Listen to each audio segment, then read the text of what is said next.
Gramsci.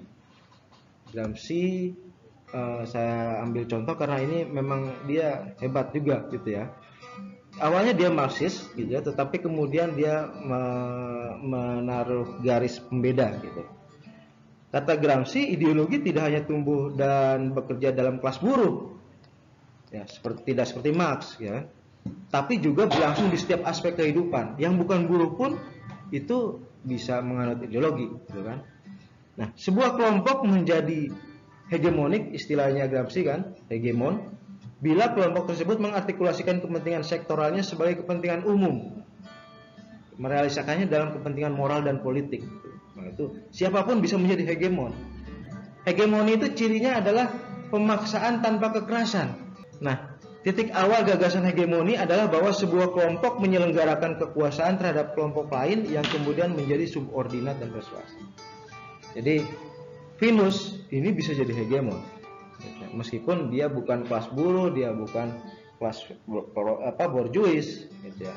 Tetapi dia bisa melakukan langkah-langkah yang orang itu akan dengan sangat sukarela ikut gitu loh. Padahal sebenarnya ya itu pemaksaan gitu, dipaksa. Tapi misalnya contoh hegemon itu kalau kita seseorang sedang jalan gitu ya, kemudian di depan ada orang bule misalnya, maka orang itu menyingkir. Nah, itu dia terhegemon gitu. Bahwa bulenya lebih baik gitu kan. Nah, itu contoh dari orang yang dengan sendirinya dia sukarela menyingkir atau mengalahkan dirinya sendiri tanpa ada paksaan kekerasan. Nah, bagi Gramsci itulah ideologi, gitu.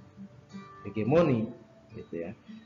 Nah, rekonstruksi tatanan sosial dijalankan melalui praktik masyarakat sipil di situ. Jadi dalam Gramsci itu ideologi itu justru hidup dalam masyarakat sipil gitu. Nah, bagi Gramsci ideologi tidak sekedar alat negara, melainkan beroperasi dan diproduksi di dalam masyarakat sipil. Intelektual, misalnya intelektual, dia bisa menjadi intelektual organik yang mempengaruhi bahkan pemerintah gitu ya. Nah, itu